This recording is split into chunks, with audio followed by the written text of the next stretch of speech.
안녕하세요. 3주차 강의를 이제 시작하도록 하겠습니다.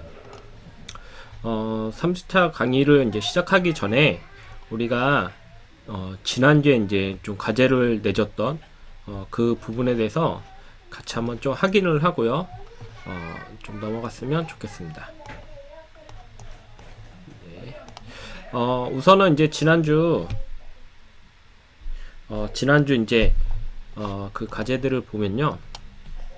우선 1번 문제, 네, 평균 점수를 구하는 문제가 있었고요. 두 번째 문제는 이제 자연수 13이 홀수인지 짝수인지, 그리고 이 성별 나타내는 거, 그 다음에 이제 변환시키는 거, 리플레스라는 이제 함수를 써서 이제 변환시키는 게 있고요. 그 다음에 이제 문자를 만들어서 쓰는 부분들이 있고, 이 문제는 약간 뭐 풀기보다는 사실 이제 찾는 이제 문제였다라고 이제 보시면 될 것 같습니다. 그래서 이제 간단하게 제가 좀 답을 이제 좀 봤었는데, 우선은 이제 답을 보기 전에 사실 이 프로그램이라는 것은 우리가 이제 글쓰기랑 이제 좀 같다라고 보시면 될 것 같아요. 예. 제가 뭐 A반 B반한테는 이제 계속 이제 누누이 말씀드렸지만 프로그래밍은 글쓰기예요. 그래서 우리가 글쓰기라는 것은 이제 프로그래밍을 이제 글쓰기를 이제 비유한 이유는 무엇이냐면 사실 어떻게 쓰느냐에 따라서 이 바라보는 것은 사실 모든 사람이 같을 수 있는데 이거를 그 사람의 어떤 관점과 어떤 이제 생각을 가지고 쓰느냐에 따라서 이 글쓰기는 같은 걸 보더라도 이 내용이 모든 사람마다 달라질 수가 있어요. 그러니까 뭔가 이제 하나의 형상이 있다 그러면 뭐랄까요? 제가 좀 그림을 잘 못 그리지만 이렇게 사람이 있다라고 봅시다. 이 사람이 있으면 이 사람을 가지고 많은 사람들이 이렇게 바라봐요. 근데 같은 사람을 보더라도 어떻게 되냐면 이 보는 관점에 따라서 이 사람의 보면서 이제 글 쓰는 이 내용들이 모두 다가 달라질 수 있다라는 거예요. 사실 프로그램도 이와 마찬가지예요. 프로그램도 이제 입력과 사실 인풋과 아웃풋은 정해져 있지만 이 안에 내용을 어떻게 채우는 거냐는 이 프로그래머가 정하는 문제예요. 그래서 1번 같은 경우도 보더라도 이 인풋이 정해져 있어요. 맞죠? 국어, 영어, 이제 수학이라는 인풋이 정해져 있는 거고, 여기서 출력은 뭐냐면 이들의 평균값이에요. 이 평균값만 맞게 넣어주면 되는 거예요. 그러면 이 안에 써주는 내용은 모두 다 다른 거예요. 이게 이제 프로그램의 역할이죠. 예. 그래서 사실 우리가 이제 빅데이터를 배우는 이유도 어느 정도 입력은 있어요. 이거는 이제 데이터죠. 하고 이거는 이제 분석 결과가 되는 거예요. 그러면 이 데이터를 가지고 어떻게 분석하느냐, 이거는 이제 프로그램으로 이제 처리하는 게 사실은 이제 우리의 역할들이고, 그러면 이제 이 파이썬에서는 이 가운데 이 프로그램을 어떻게 만들 것이냐가 이제 우리가 이제 정해야 되는 이제 부분이다라고 보시면 될 것 같습니다. 그래서 이제 정답 이제 우리가 좀 풀었던 그런 이제 값이 있는데요. 보시면 제가 일부러 이제 학번하고 아이디는 지었어요. 여기 숨겨놨고, 다시 말하자면 이거는 과제는 아니에요. 제가 이제 좀 수준을 파악하려고 이렇게 낸 부분이고, 우선은 좀 1번을 좀 보겠습니다. 1번을 보면, 대부분 학생들이 잘했어요. 그렇죠? 어떤 학생을 보면, 여기 아예 딕셔너리를 써가지고 이제 한 학생들도 있고요. 그 다음에, 쭉 이렇게 썼는데, 근데 이제 제가 이 2번 문제를 보면서 약간의 공통점이 있어요. 대부분이 변수를 이렇게 처리했다라는 거예요. 네. 사실 이거는 좋은 게 아닙니다. 그리고 보시면 굳이 이렇게 써가지고 또 주석을 쓴 이제 사람도 있어요. 사실 이것도 좋은 편 아니에요. 근데 객관적으로 말씀드리면 얘가 1번이고 얘가 2번이라 그러면 1번보다는 2번이 훨씬 더 잘한 거예요. 맞죠? 이 변수가 모르기 때문에 A라는 변수가 모르기 때문에 사실 이제 국어라고 지칭을 해줬기 때문에 사실 2번이라고 한 건데, 그럼에도 사실 이러한 주석은 불필요 없는 거예요. 불필요 없다는 거 뭐냐면, 우리가 보면 국어, 영어, 수학이죠. 그러면 이 국어, 영어, 수학에 맞는 사실 변수를 써주는 게 좋아요. 영어, 수학. 네, 이렇게. 그러면 여기에 점수를 이제 넣어준다 그러면, 아, 이게 국어 점수구나 라고 할 수 있죠.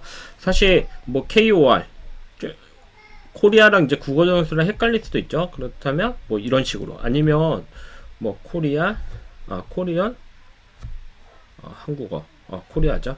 네. 그 다음에 스코어. 네. 순간 헷갈렸는데, 아무튼 이런 식으로 이제 표시를 해준다 그러면 더 좀 명확해지겠죠. 그래서 변수를 명확하게 써주는 게 좋습니다. 그러니까 여러분들이 만약에 이렇게 뭐 이성 친구가 있어서 결혼을 했다고 봅시다. 결혼을 해서 한 자녀를 낳았어요. 그러면 이 자녀의 이름을 여러분들 어떻게 지겠어요? 굉장히 오랜 시간 동안 생각을 하면서 이름을 져요. 왜냐면 여러분도 아시겠지만 이 이름에는 사람들이 이 이름을 불러주면서 이 사람이 사실 이 이름대로 살라라는 그런 의미의 그런 부모의 의미가 있습니다. 그 이름 안에는. 그러니까 그 이름을 굉장히 신중하게 짓는데, 근데 우리가 습관 중에 안 좋은 습관 중에 하나가 뭐냐면 이런 변수의 이름을 너무 하찮게 생각을 한다는 거예요. 그래서 제가 이제 1번의 소스 코드를 보면서 좀 그런 부분들이 좀 있었어요. 맞죠? 주석을 쓸 바에는 사실 명확하게 적어주는 게 좋습니다. 뭐 이런 형식도 괜찮아요. 맞죠? 스코어의 KOR. 근데 사실 이 KR도 EN도 우리가 이제 문제를 봐서 아는 거지. 사실 이 제3회자가 이 문제도 보지 않고 이걸 이해한다 그러면 좀 이해하기는 사실 쉽지는 않습니다. 그래서 이름을 좀 명확하게 적어주시는 게 좋을 것 같아요. 옛날에는 프로그래밍을 하는 데 있어서 이 글자 수에 제한이 있어서 이름을 이렇게 작게 줄여서 많이 썼는데, 사실 지금은 줄이지 않아요. 지금 추세는 풀어서 쓰는 추세입니다. 왜냐면 글자 수의 제한이 사라졌어요. 그래서 좀 더 정확하게 명확하게 좀 써주는 게 좋습니다. 좀 이 부분들 좀 말씀드렸고요. 그렇지만 답은 틀리는 게 아니에요. 맞죠? 입력이 있고 출력이 있는데 여기 쓰는 게 다를 뿐이에요. 근데 이 쓰는 것도 사실 약간의 그런 규칙이 있습니다. 써야 되는. 그래서 그 규칙들을 그러니까 따라야 되는, 거의 이제 뭐 글로벌 뭐 스탠다드 정도 보시면 될 것 같아요. 그래서 그렇게 있다. 그 다음에 뭐 Q2도 이제 마찬가지로 보시면 문제 2번도 이런 거는 되게 좋아요. 맞죠? 네. 그리고 뭐 짝수인지 홀수인지, 사실 이 짝수인지 홀짝을 이제 맞히는 문제는 두 개가 있죠. 하나는 뭐냐면 이 넘을 이제 2로 나눠서 얘에 대한 나머지 연산자는 이제 보는 게 있고요. 네. 그래서 보시면 여기도 if else로 이렇게 좀 표시를 했죠. 그 다음에 뭐 이런 형식으로도 이제 할 수가 있겠죠. 예. 그러니까 사실 뭐냐면 이것도 맞고 이것도 맞는 표현이에요. 맞죠? 근데 이거는 약간 틀려요. 왜냐면 짝수라는 표현이 안 나오니까. 예. 이거는 이제 좀 약간의 문제가 있습니다. 그리고 보면 여기 이제 이 학생은 짝수를 먼저 표기했다는 거. 이것도 이제 맞는 표현이죠. 그러니까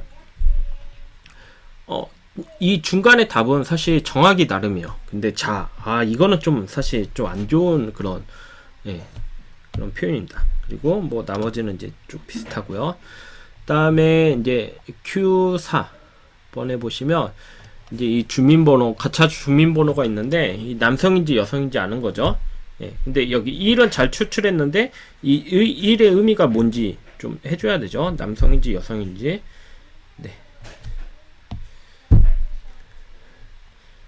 네. 그러니까 끝까지 안 한 사람들이 좀 있네요. 이건 맞는데 다시 보면 이거는 1을 추출한 건 맞죠. 근데 이 문제의 답은 뭐예요? 아웃풋은 남성인지 여성인지 하는 건데, 지금 이 프로그램은 뭐요? 아웃풋이 1. 예, 다르죠? 이 다른 거예요. 그래서 확실하게 좀 이렇게 써주시는 게 좋습니다. 예. 네. 그 다음에 뭐 5번 문제는 치환하는 거죠. A에서 이거는 주어진 변수였으니까 이렇게 쓰고요. 그 다음에 뭐 7번 문제도 보시면 이제 합치는 거. 그래서 뭐 이렇게 다양한 방법으로 이렇게 합친 것들을 볼 수가 있습니다. 네. 뭐 우선은 사실 이 자료용에서는 그렇게 연습 문제가 어렵지는 않았어요. 맞죠? 어느 정도 좀 기본이 있으면 이제 할 수 있는 부분인데, 혹시 뭐 이렇게 모르겠습니다 이렇게 썼던 부분들은 이제 남이 이렇게 짠 것들을 한 번씩 이제 보시면서 아 이렇게 되구나. 사실 이거 강의 안에 좀 있었던 거니까요. 그래서 이렇게 쓴 거는 강의 안에서 이제 내용을 잘 찾아서 이제 그렇게 된 거고요. 모르는 사람들은 이제 남이 한 것들은 이제 보면서 그렇게 익히면 될 것 같고, 뭐 나머지는 아무튼 그 외에 이제 제가 외 것들은 좀 이렇게 잘 된 것으로 제가 이제 현재는 파악하고 있습니다. 그래서 제가 이렇게 연습 문제를 제출해 달라고 하는 거는 제 과제인 거는 과제라고 말씀을 드릴게요. 근데 저는 보통 과제는 내지 않습니다. 예, 보통은 특별한 경우 아니면 안 내니까요. 과제는 아니고 제가 이렇게 이제 피드백하는 용으로 많이 이렇게 제가 보려고 합니다. 그래서 어느 정도 수준이냐 어느 정도인지 알려고 하는 거니까요. 너무 부담 갖지 말고 할 수 있는 범위 내에서 이렇게 제출을 해주시면 되겠습니다. 네. 이것으로 이제 과제 피드백은 여기서 마치도록 하겠습니다.